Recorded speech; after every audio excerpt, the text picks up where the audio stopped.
Hello YouTubers, this is 777 Die Hard Forever, coming at you with another highly anticipated and highly recommended model as I continue to play catch up. Today, I'll be doing a review on a Gemini jet Northwest Airlines Boeing 757-200 in their retro bowling shoe livery scheme in a 1/200 scale model. I purchased this model from Easy Toys and their website address is www.easytoys.com. But first, before I go into details about this particular aircraft model, please allow me to share with you some information about the history of Northwest Airlines and how they actually came about as an airline carrier. Northwest Airlines was an American-based airline carrier that was founded on September 1st, 1926 in Detroit, Michigan by the late Colonel Louis Britton under the airline's original name of Northwest Airways, a reference to the historical name from the Midwestern United States that was derived from the Northwest Territory and officially commenced operations shortly thereafter, sometime in 1927. Then a group headed by the late Richard Lilly, a businessman from St. Paul, Minnesota, purchased the airline carrier 2 years later in 1929, as the airline continued to operate under the Northwest Airways name up until 1934, when Northwest Airways changed its name to Northwest Airlines, and the airline was officially incorporated under its new name of Northwest Airlines in the state of Minnesota shortly thereafter. Then fast forward to July 15, 1947, when Northwest Airlines actually became the very first airline carrier in the United States of America to begin direct service between the United States and Japan using a Douglas DC-4 airliner that was named Manila, as the airline carrier also rebranded itself by another name of Northwest Orient Airlines, even though the company's legal name remained incorporated as Northwest Airlines.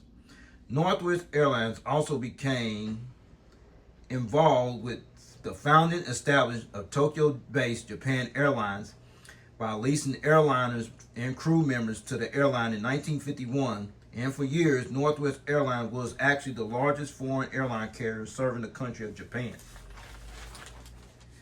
Whereas the corporate headquarters of Northwest Airlines was located at 2700 Lone Oak Parkway, which is located in the Minneapolis-St.Paul suburb of Eagan, Minnesota, while the airline's main hub and base of operations was located nearby on the grounds of Minneapolis-St.Paul International Airport, which is located approximately 10 miles south of the downtown district section of Minneapolis, Minnesota, as well as 10 miles southwest of the downtown district section of St. Paul, Minnesota, that's situated and located in the unorganized territory of Fort Snelling, Minnesota.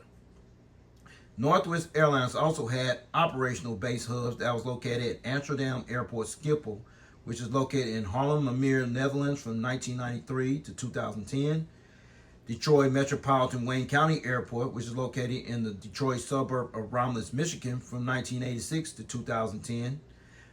Memphis International Airport, which is located in Memphis, Tennessee from 1986 to 2010. Tokyo Haneda International Airport, located in the Ota district section of Tokyo, Japan from 1947 to 1978. Tokyo Narita International Airport, located in the Tokyo suburb of Narita, Japan from 1978 to 2010. And Ted Stevens Anchorage International Airport, located in Anchorage, Alaska, which served as a cargo hub from 1991 to 2009. And the Focus City hub for Northwest Airlines was located at Indianapolis International Airport, located in Indianapolis, Indiana.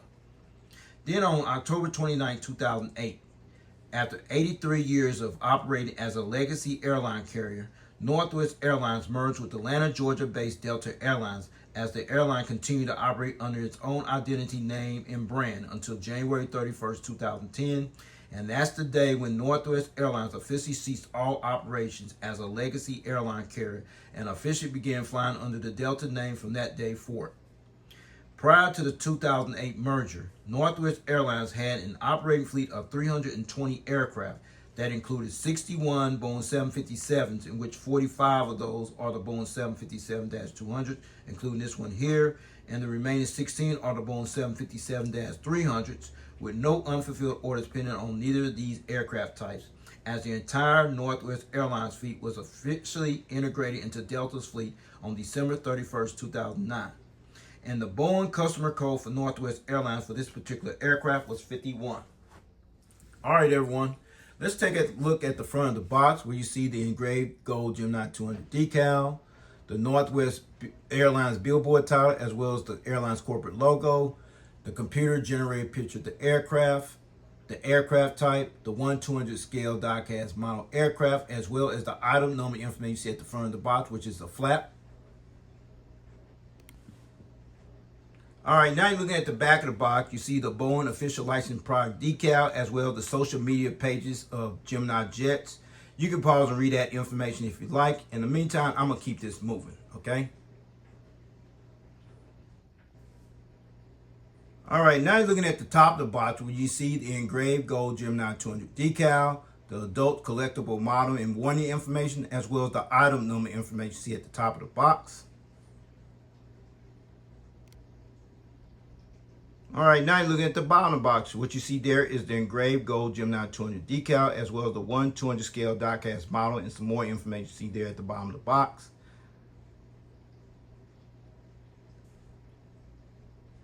All right, now you're looking at the left side of the box, and what you see is the engraved gold Gemini 200 decal, the 1/200 scale die-cast model and item number information, the computer-generated picture of the aircraft, as well as the aircraft type you see on the left side of the box, as well as the right side of the box, which is pretty much the same information on the left side of the box I just showed you earlier on. All right, now you're looking at the front of the box, but this time I got it laid down on the table, and it's a flap here, so I'm going to lift it up, let you see that. And then that's what's inside the packaging box, the actual model plane, the model stand, as well as the gear replacement doors. I'll take all that out momentarily.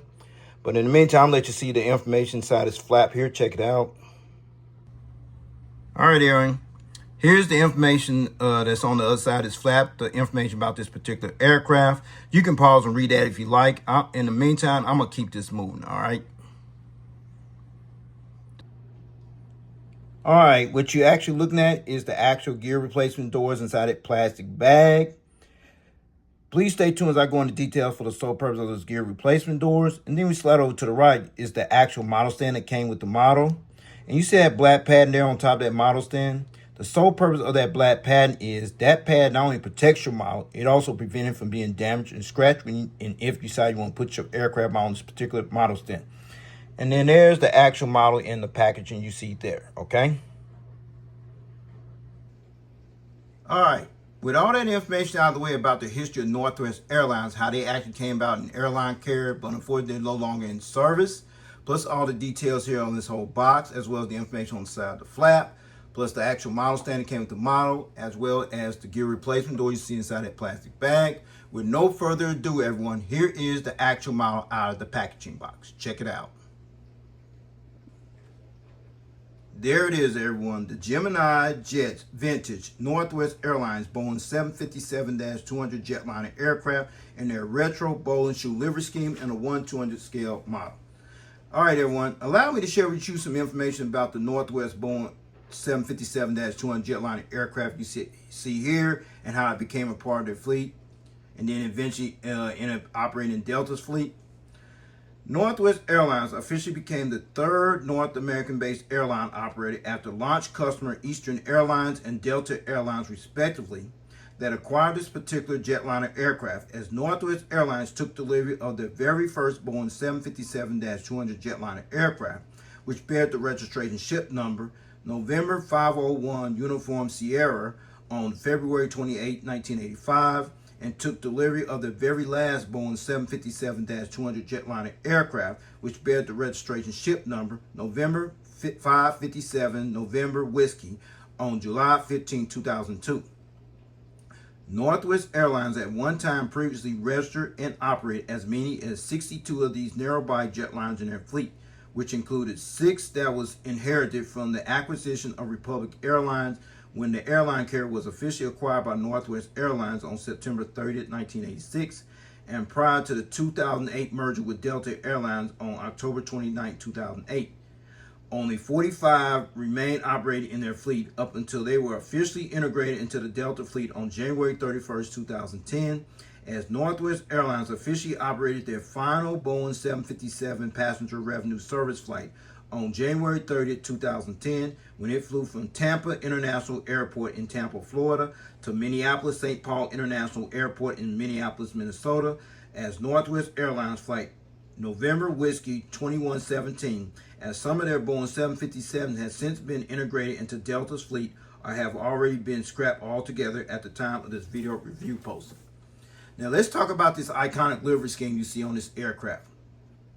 Northwest Airlines unveiled a brand new corporate identity, which actually resulted in a new livery scheme change makeover sometime in 1989, as this classic iconic livery scheme was actually nicknamed the Bowl and Shoe livery scheme by the employees of Northwest Airlines, which featured the colors of red, gray, blue, and white, as this was the official livery scheme for Northwest Airlines from 1989 to 2003. The Bowl and Shoe livery scheme was actually created and designed by the consultancy firm Orlando Associates, whose global headquarters is located in San Francisco, California. So, with all that information out of the way about this aircraft as well as this iconic livery scheme, let me get down to the nitty-gritty and show you all the details on the rest of this aircraft model. Shall we? Let's check it out. All right, now you're looking at the aircraft from the port side on the front view. We're going to start at the front as always, where you see the front nose landing gears, the landing gear struts, the landing gear door featuring the fleet number 5641. See the pitot tubes and the static ports, the radome nose cone, the windshield wipers, as well as the cockpit windows. I'm going to give you a better visual view of those details later on in the model review. But right next to the L1 entrance door is the Northwest Airlines logo you see right here. And this was the actual logo for Northwest Airlines from 1989 to 2003, as the symbol actually represents both the N and the W, and because it is enclosed within the circle, it also represents a compass pointing in a northwest direction, as this logo was also created and designed by the consultancy firm Orlando Associates. And then you see the American flag decal that's right underneath the windows there, right here. This flag decal represents the country where Northwest Airlines previously operated from as one of the major flag carrier airlines of the United States of America from 1926 up until 2010. And then you see the Northwest Billboard title right here. And then right next to the Northwest Billboard title is the Northwest/KLM Worldwide Reliability decal, which is this little decal you see right there. This airline partnership actually began sometime in 1989 when KLM Royal Dutch Airlines acquired a 20% interest stake in the U.S.-based carrier Northwest Airlines, which was a very important step towards the creation of a worldwide network. Then in January of 1993, the United States Department of Transportation granted KLM and Northwest Airlines antitrust immunity, allowing the two airlines to intensify their partnership.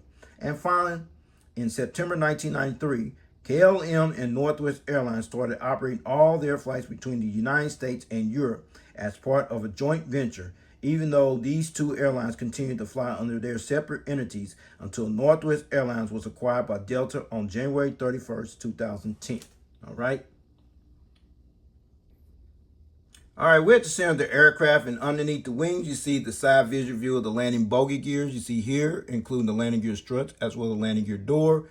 And then you see these nice looking engines here with the engine cones very detailed. And these are the Pratt & Whitney PW2037 turbofan type engines that was used on this particular Northwest Airlines Boeing 757-200 Jetliner aircraft. Now we're going to turn this aircraft model around. We're going to see if the turbofan blades do spin. So let's check it out. All right, now you look at the front of the engines here on the port/left side, no engine strike, but unfortunately these turbofan blades do not spin. Sad part about that, but it is what it is. You see the front visual view of the landing bogey gears, which include the landing gear struts as well as the landing gear doors. And then there's the inboard landing light you see there. All right, now you're looking at the front of the engines here on the starboard side of the aircraft. And they don't spin over here as well either, but okay, it is what it is. You got, at least you got the front visual view of the landing bogey gears, which includes the landing gear struts as well as the landing gear door. And then there's the inboard landing light you see there as well. Now you're looking at the front of the aircraft, you got a better visual view of the cockpit windows, the windshield wipers, the radar nose cone, the front nose landing gear doors, the landing gear lights inside of the landing gear doors, the landing gear struts, as well as the front visual view of the front nose landing gears, okay? All right, now you're looking at the edge of the wingtip here on the port side where you see the red navigation light right here in full detail, as well as the strobe light you see on the edge of the wing there. All right, we're at the back of the aircraft here where you see the pressure relief valve you see there in detail, but right underneath the window is the actual registration ship number, November 541 Uniform Sierra. Registration ship number, November 541 Uniform Sierra. This particular aircraft was actually the 40th Boeing 757-200 Jetliner aircraft that actually entered the fleet of Northwest Airlines. And the first test flight on this aircraft took place on April 8, 1996 and was delivered to Northwest Airlines on April 19, 1996 and operated in the Northwest Airlines fleet for 12 and a half years until this particular aircraft was officially integrated into the Delta fleet on October 29, 2008, after Northwest Airlines officially merged with Delta, as this particular aircraft per se is still operating in the Delta fleet at the time of this video review posting. All right, we're at the back of the aircraft here on the port side where you see the Northwest Airlines logo here on the tail fin of the aircraft. And then you see the APU, which literally stands for Auxiliary Power Unit exhaust hole here. There. As well as the entire aircraft from the rear view angle. Let's check it out. There it is, everyone. The Northwest Airlines Boeing 757-200 in their retro bow and shoe livery scheme from the rear view angle. Awesome. All right, now you're looking at this aircraft from the starboard/right side where you see the front nose landing gears here, the landing gear struts, the landing gear lights, the landing gear door featuring the fleet number, the repeater tube and static ports, the radar nose cone, the windshield wipers, the cockpit window, the Northwest billboard title, the KLM and Northwest rear liability decal there, the American flag decal, as well as the front bulk bin loading door you see there as well.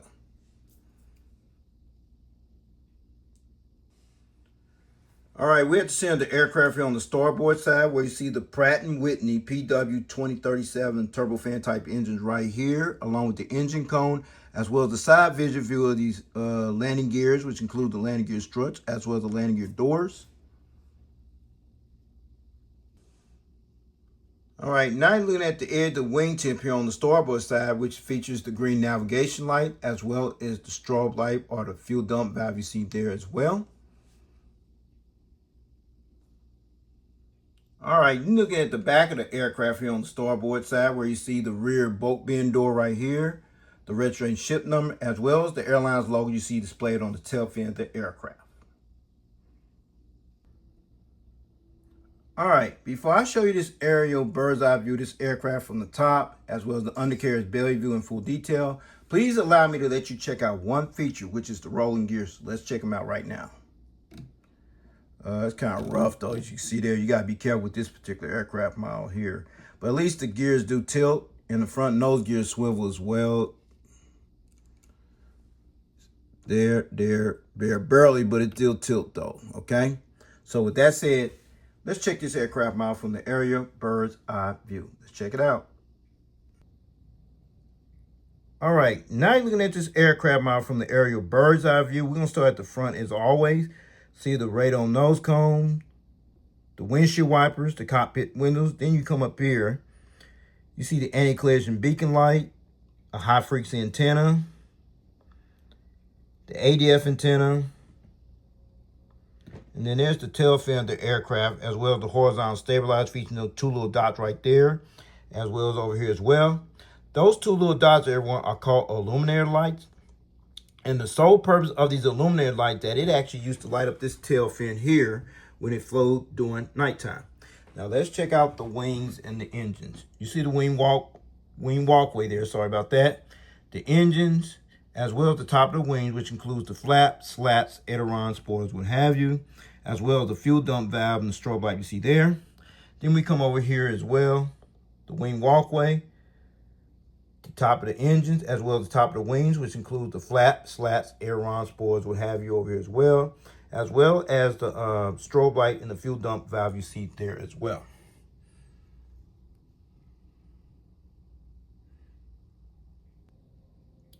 All right, now look at the undercarriage belly view of this aircraft. We're gonna start at the front as always there as well. You see the radon nose cone, the crew escape hatch door, the front nose landing gear door, the front nose landing gear.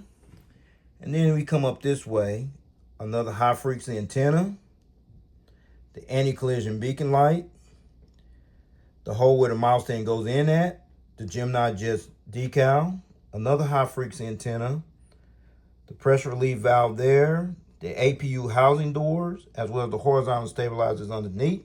Now let's check out the gears. Do they tilt? No, not really. Yeah, they tilt a little bit. You gotta be careful though. The engine's there, as well as the wings underneath, which includes the flaps, slats, aileron, spoilers, what have you, as well as the fuel dump valve and the strobe light you see there. Now let's check out over here. See the gears here? They tilt a little bit. The engines, as well as the wings underneath, which includes the flaps, slats, aileron, spoilers, what have you, as well as the strobe light and the fuel dump valve on this side here as well.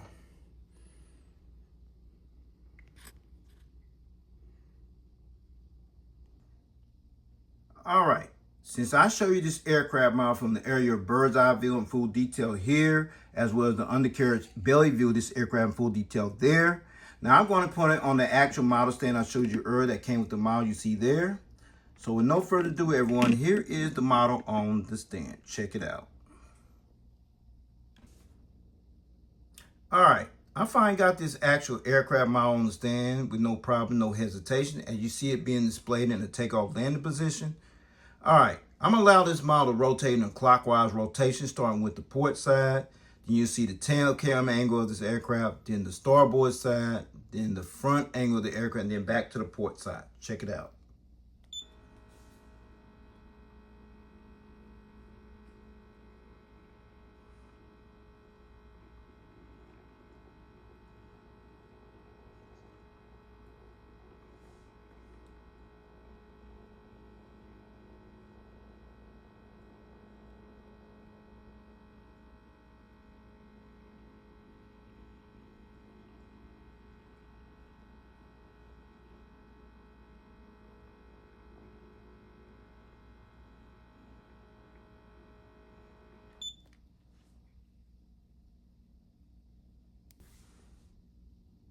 Okay, before I take this model off the stand, I got it at this angle for a reason. And the reason is the detachable gears that came with this model. So I'm going to go ahead and take them all, starting with the front nose landing gear. You see here, there. Gears here, there. As well as the gears on the starboard side. There, okay? So with that being said, I'm gonna go ahead and let you see this model in flight mode position at a different angle. Check it out. All right, now you see this model being displayed in flight mode position in the gears up position without the gears on it, as you can see there. You got one or two options how you want to display your model. If you want to continue to display your model like this, that's fine. You see these gear replacement doors inside this plastic bag here. That's the sole purpose of these gear replacement doors, to substitute your gears while you display your model like this in flight mode position. Or you can keep them in a down position with the gears on there. Your choice. I choose to keep mine on there because it adds more value to the model. So with that being said, I'm going to go ahead and put these gears back on this model, take this model stand, and go ahead and wrap up this model review, okay? All right, everyone, let's talk about the seating configuration for this particular aircraft. Northwest Airlines had a bunch of seating configurations for this particular aircraft, but this particular Northwest Airlines Boeing 757-200 Jetliner aircraft seated 182 passengers in a two-class configured cabin layout. Now, here's the breakdown from rows 1 to 6, which will be from here to right here. You had 20 first class seats and rows 13 to 41, which will be from here all the way back to the rear of the aircraft. You had additional 162 economy class seats, which brought the total to 182 seats. And finally, from 1989 up until 2010, Northwest Airlines previously utilized this particular aircraft on routes throughout North America, Canada, as well as certain transatlantic routes from the airline carrier's primary hubs at Minneapolis-St.Paul, Detroit Metro, Memphis, and Indianapolis, respectively. Well, everyone, this will conclude this model review. I'd like to know if you got this model or you plan on getting this model, if you can get your hands on it. Your only outside chance of getting this model, if you can get it there, is on eBay. All right? If you can get it, I highly recommend it because these Northwest models are going pretty quickly. So with that said, take care. God bless. Stay tuned. There's more model content coming. I do have more Northwest airline models coming as well. All right. Peace.